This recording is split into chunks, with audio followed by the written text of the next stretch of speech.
नमस्कार दोस्तों, स्वागत है आप सभी का TLT टूर गाइड में। दोस्तों आज की इस वीडियो में बात करने वाले भारत के 51 शक्तिपीठों में से एक असम के नीलांचल पर्वत पर स्थित मां कामाख्या देवी मंदिर के बारे में कि आप यहां कब जाए, कैसे जाए, कहां रुके, यहां दर्शन कैसे करें, यहां पर खाने पीने की क्या सुविधा है और मां कामाख्या देवी टेम्पल के दर्शन करने के बाद आप यहाँ पर कहाँ घूम सकते हैं। तो ये पूरी A to Z complete information आज मैं आप सभी को इस वीडियो में दूंगी और वीडियो के अंत में ये भी बताऊंगी कि आपका मां कामाख्या देवी के दर्शन करने और आसपास की जगहों पर घूमने में कुल कितना खर्चा लग सकता है। तो इसलिए इस वीडियो को पूरा अंत तक बिना स्किप किए जरूर देखिएगा ताकि आपको मां कामाख्या देवी यात्रा से संबंधित पूरी कंप्लीट इन्फॉर्मेशन मिल सके। तो चलते वीडियो को स्टार्ट करते हैं और बात करते हैं मां कामाख्या देवी मंदिर की। भारत के 51 शक्तिपीठों में से एक इस मंदिर में माता सती का कोई भी मूर्ति नहीं है, लेकिन यहाँ भक्त इस मंदिर में बने एक कुंड पर फूल अर्पित करके पूजा करते हैं क्योंकि यह कुंड देवी सती की योनि का भाग है, जिससे कि यहाँ पर दर्शन करने के लिए श्रद्धालु बड़े ही दूर दूर से आते हैं। और मां कामाख्या देवी मंदिर में माता सती की योनि गिरी थी, जिससे कि इस मंदिर को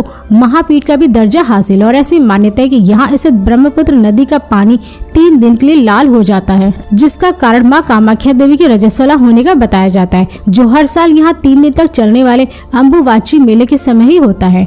दोस्तों अब बात करें कि आप मां कामाख्या देवी के दर्शन करने कब जाए। वैसे तो आप यहाँ पर कभी भी किसी भी समय जा सकते हैं, लेकिन यहाँ पर जाने का सबसे सही समय सितंबर से अप्रैल तक के महीनों का माना जाता है, क्योंकि इन महीनों के दौरान यहाँ पर कई सारे त्योहार होते हैं, जिससे कि यहाँ पर दर्शन करने के लिए श्रद्धालुओं की काफी ज्यादा भीड़ इकट्ठा होती है। और खासकर शारदीय नवरात्रि के पर्व पर, क्योंकि नवरात्रि के समय यहाँ पर दर्शन करने के लिए देश विदेश से लोग यहाँ पर आते हैं और मां कामाख्या देवी के दर्शन करते हैं। दोस्तों अब बात करें कि आप मां कामाख्या देवी मंदिर कैसे पहुंचे। वैसे तो आप यहाँ पे बाई ट्रेन, बाई प्लेन और बाई बस बड़े आराम से पहुंच सकते हैं। दोस्तों यदि आप ट्रेन से जा रहे तो मां कामाख्या देवी मंदिर का निकटतम रेलवे स्टेशन खुद कामाख्या रेलवे स्टेशन है, लेकिन यहाँ पर बहुत ही कम ट्रेनें आती हैं और मां कामाख्या रेलवे स्टेशन से मां कामाख्या देवी मंदिर की दूरी लगभग 110 किलोमीटर है।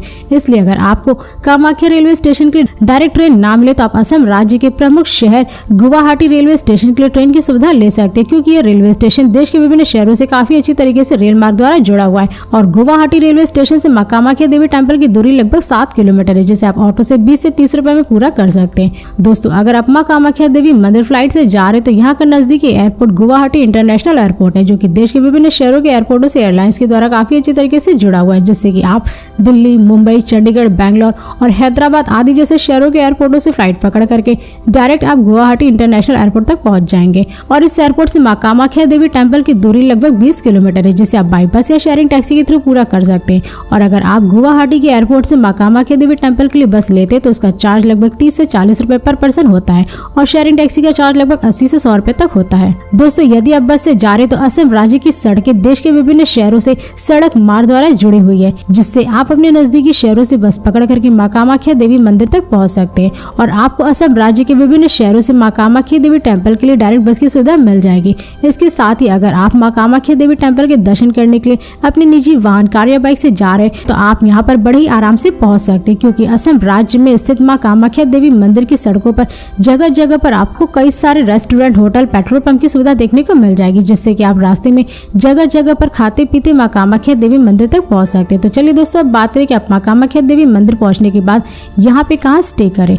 वैसे तो यहाँ पर स्टे करने के लिए आपको गुवाहाटी के पलटन बाजार में बहुत सारे होटल मिल जाएंगे, जिन्हें आप बुक करके स्टे कर सकते हैं। और यह पलटन बाजार गुवाहाटी रेलवे स्टेशन से लगभग 600 मीटर की दूरी पर है और पलटन बाजार में आपको 1200 से 1500 रुपए में एक नॉर्मल बजट होटल मिल जाएगा। लेकिन अगर आप यहाँ पर रुकना नहीं चाहते तो आपको मां कामाख्या देवी मंदिर के आसपास कई सारे धर्मशाला, होटल और गेस्ट हाउस देखने को मिल जाएंगे, जहाँ पर आप स्टे कर सकते हैं। और अगर आप यहाँ पर स्टे करने के लिए धर्मशाला लेते हैं तो उसका चार्ज लगभग 300 से 500 रुपए होता है और गेस्ट हाउस का लगभग 500 से 800 रुपए होता है। और अगर आप होटल लेते तो उसका चार्ज 1000 से मैक्सिमम 1200 रुपए तक होता है। और ये गेस्ट हाउस मां कामाख्या देवी देवस्थानम द्वारा चलाया जाता है, मगर ये आपके ऊपर डिपेंड करता है कि आप यहाँ पे स्टे करने के लिए किस टाइप की सुविधा लेते हैं। दोस्तों अब बात करें कि यहाँ पर खाने पीने की क्या सुविधा है। वैसे तो आप यहाँ पे जिस भी होटल या गेस्ट हाउस में स्टे किए वहीं पर आपको खाने पीने की हर एक सुविधा मिल जाएगी, लेकिन अगर आप वहाँ पे खाना नहीं चाहते तो आपको पलटन बाजार या फिर मंदिर के आसपास बहुत सारे प्राइवेट होटल, रेस्टोरेंट और स्ट्रीट फूड वाले देखने को मिल जाएंगे, जहाँ पर आप जा करके लगभग 100 से 150 पे पेपर प्लेट भोजन कर सकते हैं। दोस्तों अब बात करें कि आप मां कामाख्या देवी के दर्शन कैसे करें। वैसे तो यहाँ पर दर्शन करने के लिए आपको लगभग 140 सीढ़ियां चढ़नी होती हैं और सीढ़ियां चढ़ने के बाद आप माता जी का जयकारा करते हुए मंदिर के गर्भगृह में पहुंच करके माता जी के दर्शन करिए और अपनी मनोकामनाएं मांगिए। और जो लोग VIP दर्शन करना चाहते हैं तो उसका चार्ज लगभग 501 रुपए लगता है। और VIP रूट से जाने में आपको यहाँ वेटिंग हॉल फॉर डिवोटीज भी देखने को मिलेगा, जहाँ पर आप अपने साथ लाए गए बुजुर्गों को स्टे भी करा सकते हैं। और यहाँ पर दर्शन करते हुए आप अपने मोबाइल कैमरा अपने पास में रख सकते हैं, लेकिन फोटो क्लिक करना और वीडियो बनाना पूर्ण रूप से वर्जित है, इसलिए आप गर्भगृह में जाते समय इन बातों को ध्यान में जरूर रखें। और यहाँ माँ कामाख्या देवी को बकरे की बलि दी जाती है।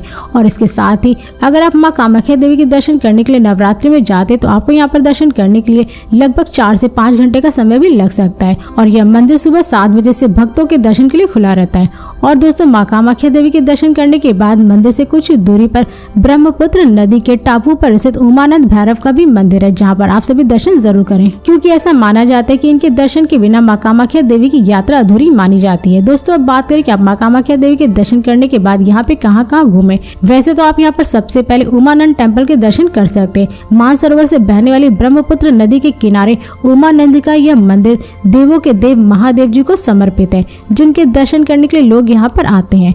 और इसी के साथ ही आप यहाँ गुवाहाटी सिटी संग्रहालय भी घूम सकते हैं। गुवाहाटी सिटी का संग्रहालय पर्यटकों को अपनी ओर सबसे ज्यादा आकर्षित करता है, क्योंकि यहाँ पर प्राचीन संस्कृति, चित्रकला और वास्तुकलाओं का अनुभव करने को मिलता है। और गुवाहाटी सिटी के बीचों बीच ये संग्रहालय ये आभास कराता है कि आपस में मिलजुल करके कैसे रहना चाहिए। इसी के साथ ही साथ आप यहाँ पर माता भुवनेश्वरी के मंदिर के भी दर्शन कर सकते हैं।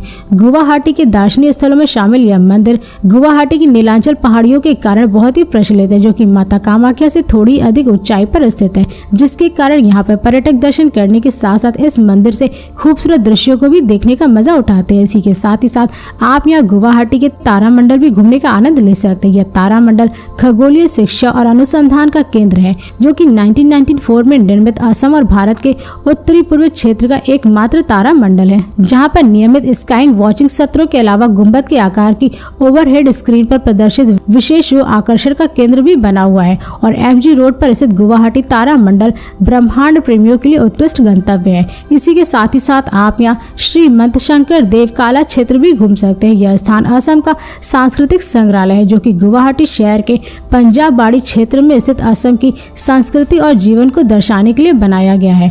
और इसके अलावा इसमें सांस्कृतिक संग्रहालय, पुस्तकालय और बच्चों के पार्क के साथ साथ सांस्कृतिक वस्तुओं का संरक्षण और प्रदर्शन करने के लिए विभिन्न सुविधाएं भी शामिल है, जिसे आप सभी यहाँ पर देख सकते हैं। इसके अलावा आप यहाँ पे गुवाहाटी चिड़ियाघर भी घूम सकते हैं। असम राज्य का यह चिड़ियाघर उत्तर पूर्व क्षेत्र में अपनी तरह का सबसे बड़ा लगभग 432 एकड़ में फैला हुआ है, जहाँ पर आप लगभग 895 जानवरों, पक्षियों और सरीसृपों के घरों को देख सकते हैं। और यह चिड़ियाघर सुबह 7 बजे से लेकर के शाम के 4:30 बजे तक खुला रहता है, जिसमें प्रवेश शुल्क लगभग 10 रुपए लिया जाता है। और यह चिड़ियाघर खास करके शुक्रवार के दिन बंद रहता है। दोस्तों और भी ऐसी कई सारी जगह है जहाँ पर आप सभी घूम सकते हैं, जैसे पोबिट्रा वाइल्ड लाइफ सेंचुरी, नीलांचल हिल, उमानंद द्वीप आदि जैसे गुवाहाटी की टूरिस्ट प्लेसेस है, जहाँ पर आप सभी घूम सकते हैं। दोस्तों अब बात करें कि आपका माँ कामाख्या देवी के दर्शन करने और घूमने में कुल कितना खर्चा लग सकता है। वैसे तो अगर आप माँ कामाख्या देवी के मंदिर के दर्शन करने और घूमने के लिए 2 डे 1 नाइट का ट्रिप प्लान करते हैं, तो इसमें आपका कुल खर्चा लगभग 4000 से 5000 रुपए पर पर्सन लग सकता है। मगर ये सारे खर्चे आपके ऊपर ही डिपेंड करते हैं,